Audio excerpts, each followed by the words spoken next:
मेरे लिए देश पहले नहीं है। बेटी की हिफाजत के लिए एक चतुर्भुज को कौन पूछे, लाखों चतुर्भुज को पप्पू यादव मिटा देगा, लेकिन ऐसे चतुर्भुज को नहीं रहने देगा। बेटी के हिफाजत के लिए, मिट्ठू के हिफाजत के लिए एक अपराधी के घर को कौन पूछे।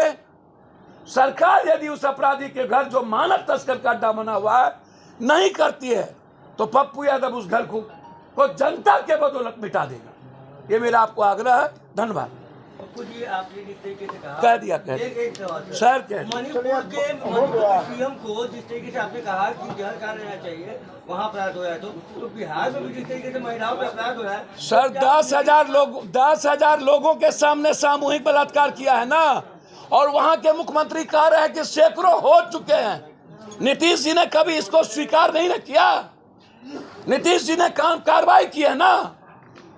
बेटियों, जो बेटी पढ़ाओ बचाओ बोलता है उससे पूछिए ना, जिसके मुख्यमंत्री कह रहे हैं सैकड़ों घटना घट चुकी है, और रहते हुए वो 1.5 घंटे तक इंटरनल पार्ट को छेड़छाड़ करता है। तब आप क्या पूछ रहे हैं हमसे, क्या बात कर रहे हैं? मैंने एक सवाल है, ये जो कल सर परसों का मामला है, ये ईडी पर संजय मिश्रा का कार्यकाल बढ़ा दिया गया, इस पर सर, सर्वोच्च न्यायालय संस्थाएं खत्म हो गई। नरेंद्र मोदी, अमित शाह और बीजेपी की सरकार ने सुप्रीम कोर्ट के संवैधानिक दायित्व को रोक दिया है। एक पल भी इस बीजेपी की सरकार को नहीं रहना चाहिए सुप्रीम कोर्ट के आदेश की उल्लंघना करने में। सीजीआई प्रमुख को फुल बेंच के द्वारा या तो निर्णय देना चाहिए या तो गवर्नमेंट को सैक करना चाहिए। इस तरह से ईडी प्रमुख का सर बहुत गलत किया। मैंने पहले कह दिया, ये सुप्रीम कोर्ट का, देश के डेमोक्रेसी का, संविधान का अपमान है, 140 करोड़ का अपमान है। सत्ता के लिए गलत लोगों को रखना ये साबित करता है कि संजय मिश्रा हथकंडा है अमित शाह का विपक्ष को तंग करने के लिए, मिटाने के लिए। एमएलए एमपी आश्रित हैं गठबंधन जिसका होगा। हम चुनाव जीत जाएंगे या चुनाव इस तरह इधर से लड़ेंगे। इसलिए मंत्री, एमएलए, एमपी को जनता से सरोकार बहुत कम है, मतलब नहीं के बराबर सरोकार है। आप कहीं की भी घटना को उठा के देखिएगा तो आपको कहीं भी मंत्री जी, जैसे अभी नग्न किया गया बेगूसराय में। पहले मैं बारसोई के बारे में पहले बता दूं कि बारसोई के मामले में मेरा बिल्कुल क्लियर है इस मामले में कि पहले से ही जनता के द्वारा अनाउंसमेंट थी, पहले से दिया गया था, और उस दिन पहले से कार्यक्रम थे। तो पुलिस ने सक्रियता या प्रशासन ने पहले से वहाँ पर वज्रभान से लेकर के पानी से लेके पूरी व्यवस्था आपने क्यों नहीं कर रखा था, जबकि यह था कि हम बिजली के सवाल पर हम प्रदर्शन करेंगे। जो बिजली हम जब तक थे तब तक आत्मनिर्भर थी और आज नहीं है, तो क्या बिजली के मुद्दों पर भी हम पर लाठी गोली चलेगी? एक तो यह सवाल है। दूसरा, क्या आपको खबर पहले से नहीं थी? क्या ये एट्रेंडम था या किसी ने साजिश कैसे रचेगी? जब लोग पहले से खबर है, पर्चा बट रही है, तो इसमें कोई अदतन साजिश नहीं है, बिल्कुल नहीं है। आम जनता आए थे, इसमें सवाल नहीं उठता है कोई रिवॉल्वर लेके आने का। रिवॉल्वर लेके आप देखे होंगे कि कोई हाथ में रिवॉल्वर नहीं है, कोई सामान नहीं है, और बस एक डायलॉग तैयार कर लिया गया, वो आ रहा गया है, एक आदमी को मार के भाग गया। यदि मैं आपकी बात मान लूं कि वह एक आदमी को मार के भाग गया, तो खुर्शीद को किसने मारा? यदि आप कह रहे हैं कि सोनू साके को गोली उसने मारी, मैं कह रहा हूं कि नहीं, कोई गोली, उनके हाथ में कोई रिवॉल्वर नहीं है। उसकी जांच पूरी तरीके से, मैं न्यायिक जांच चाहता हूं। यदि सही माने में पुलिस हमारी कटिहार की जस्टिस चाहती है तो वो न्यायपालिका से न्यायिक जांच की मांग वो कर दिया। मेरे लिए देश पहले नहीं है। बेटी की हिफाजत के लिए एक चतुर्भुज को कौन पूछे, लाखों चतुर्भुज को पप्पू यादव मिटा देगा, लेकिन ऐसे चतुर्भुज को नहीं रहने देगा। बेटी के हिफाजत के लिए, मिट्ठू के हिफाजत के लिए एक अपराधी के घर को कौन पूछे। सरकार यदि उस अपराधी के घर, जो मानव तस्कर का अड्डा बना हुआ है, नहीं करती है तो पप्पू यादव उस घर को जनता के बदौलत मिटा देगा। ये मेरा आपको आग्रह है। धन्यवाद।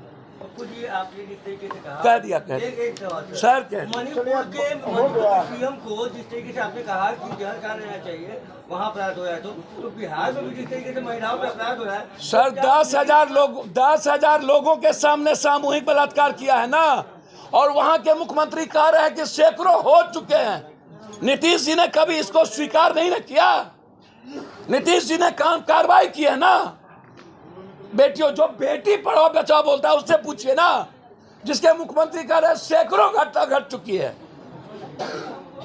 और रहते हुए वो 1.5 घंटे तक इंटरनल पार्ट को छेड़छाड़ करता है। तब आप क्या पूछ रहे हैं हमसे, क्या बात कर रहे हैं?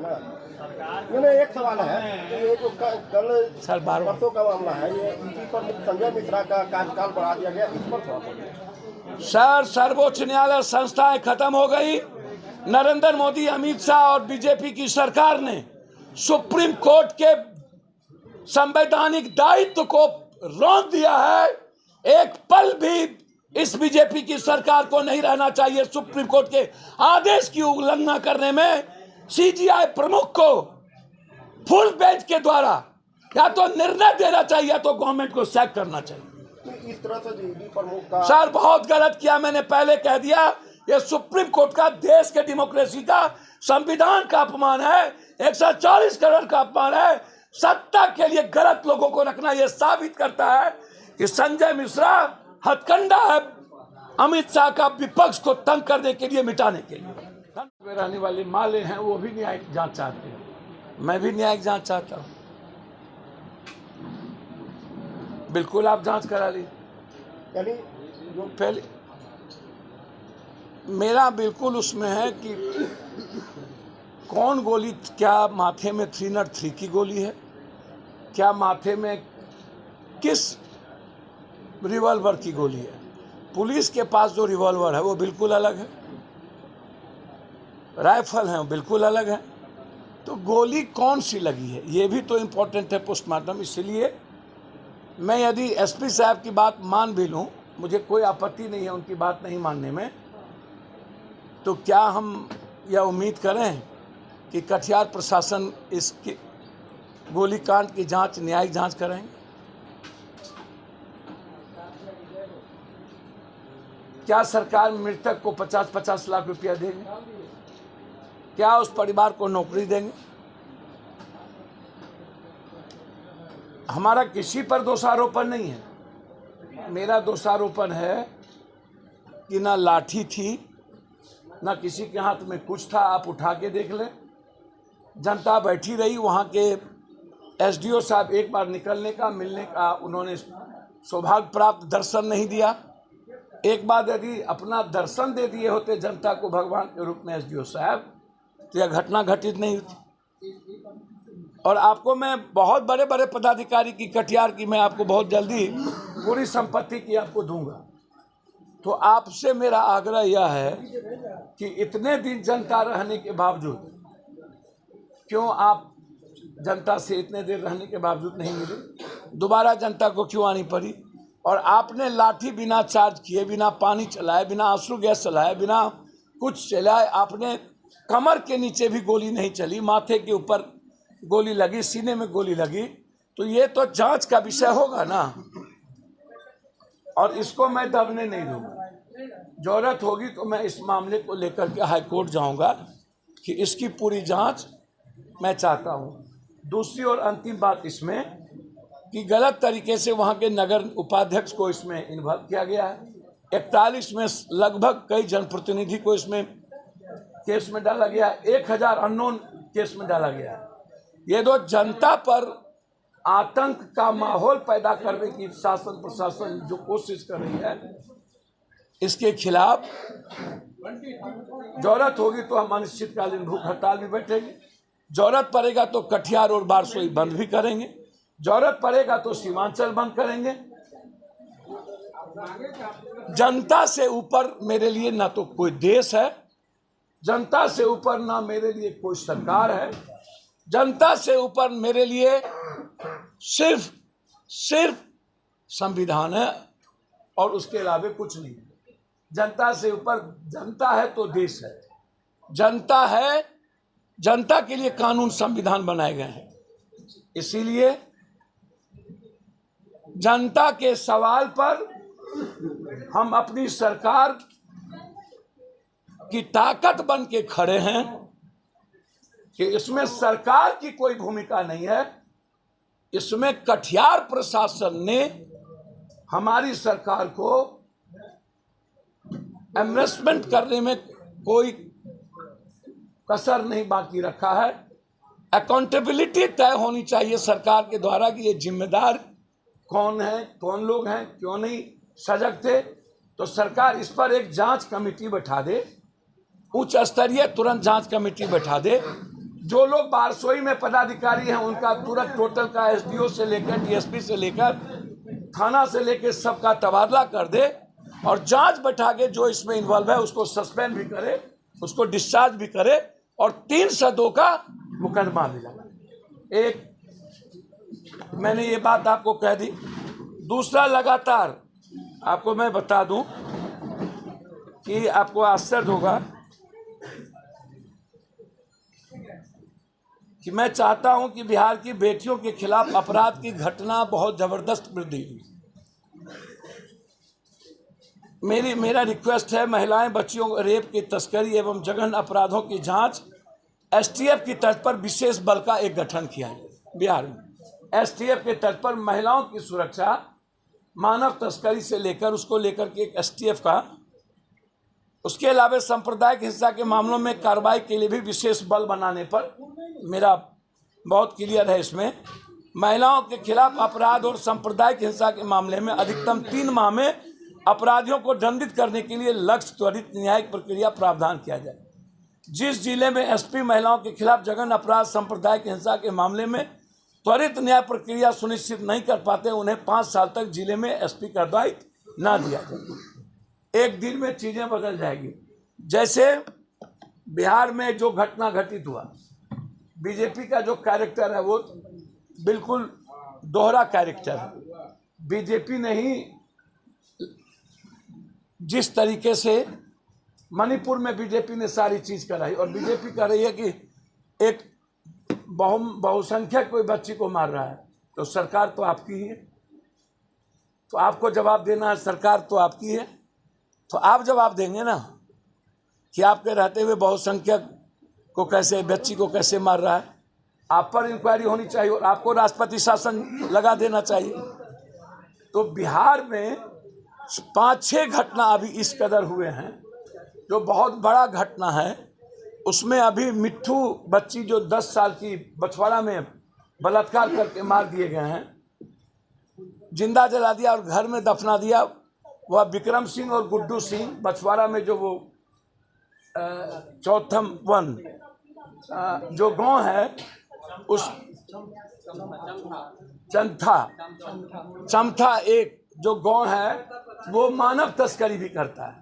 मैंने ये बात आईजी साहब से भी कही है, डीआईजी साहब से भी कही है। उसी बेगूसराय में एक गरीब बच्ची को नग्न करके मारपीट किया और पूरा नंगा करके किया। कानून और संविधान से ऊपर हो गई है ये भीड़तंत्र, बिहार की जो स्थिति है। तीसरी चीज, उसी बेगूसराय में एक बच्ची एक सप्ताह से किडनैपिंग हुई है, उसको कोई सुनने वाला नहीं है। एक सप्ताह से कोई सुनने वाला नहीं। कहता है, थानेदार कहते हैं मेरे पास तेल नहीं है तो मैं कहाँ खोजने जाऊं। एसपी साहब से कई बार मिलने गए, बाप बेटा दोनों बलात्कार किया। पहले विक्रम सिंह ने बलात्कार किया, 16 साल, 8 या 9 साल की बच्ची है और मात्र 20 मीटर ये और आगे पर है, 20 मीटर की दूरी पर है। तो समाज मृत प्राय हो चुका है। अब समाज पर भरोसा नहीं है। कल ही हमसे 2 छोटी बच्ची आकर के बोली कि अंकल क्या हम लोग को माँ बाप कहता अब नहीं निकलना है, आपको स्कूल पढ़ने ट्यूशन नहीं जाना है, क्या हम लोग अब निकलने के लायक हैं? यह सवाल हमसे 2 बच्ची ने उस घटना के बाद आगे आकर के पूछा। उसी तरह की घटना अभी हाईकोर्ट ने का आदेश दिया है मुजफ्फरपुर को, जिस घटना को मैं लगातार, एक डिस्ट्रिक्ट जज है शिवहर में जिसकी भगनी और रिटायर्ड प्रिंसिपल हैं, उसकी नतनी एमबीए की बेटी ईसा सिंह को एक सोनू नाम का क्रिमिनल उठा करके बेच दिया चतुर्भुज स्थान में 7 महीने से वो बेटी किस हाल में है, अभी तक कोई भी पदाधिकारी इस पर कार्रवाई नहीं किया है। मैं समझता हूं ऐसे चतुर्भुज स्थान को क्या रहने का राइट है? क्या ऐसे चतुर्भुज स्थान को मिटा नहीं देना चाहिए? जैसे मणिपुर के मुख्यमंत्री को जब सत्य स्थापित करने के लिए सुकरात को जहर दिया जा सकता है, तो मणिपुर के मुख्यमंत्री को झूठ के लिए इतने बड़े गंदे 100 से ज्यादा बलात्कार हुए हैं, उसको जहर देने में क्या दिक्कत है? यदि वो आत्महत्या नहीं करता है, रिजाइन आप नहीं करते, तो ऐसे मुख्यमंत्री को जिंदा रहने का राइट इस देश में नहीं होनी चाहिए। और बेटी माँ लॉ एंड ऑर्डर का मामला नहीं है, बेटी माँ बहन मेरे लिए जिंदगी का मामला है, ये लॉ एंड ऑर्डर का मामला नहीं है। यदि देश का कोई पीएम और सीएम यह बोलता है ये लॉ एंड ऑर्डर का प्रॉब्लम है, तो ऐसे पीएम सीएम को 1 मिनट भी इस देश में पद पर नहीं बने रहना चाहिए, रिजाइन कर लेना चाहिए। तो ईशा सिंह 7 महीने से गायब है और अभी तक उस पर कोई कार्रवाई नहीं। सोनू को छोड़ दिया गया, 2 लड़की को जेल में डाल दिया गया। चतुर्भुज स्थान में उस दोनों लड़की ने कहा कि सोनू ने बेच दिया है, उस पर अभी तक मुजफ्फरपुर की पुलिस कोई कार्रवाई नहीं कर पा रही।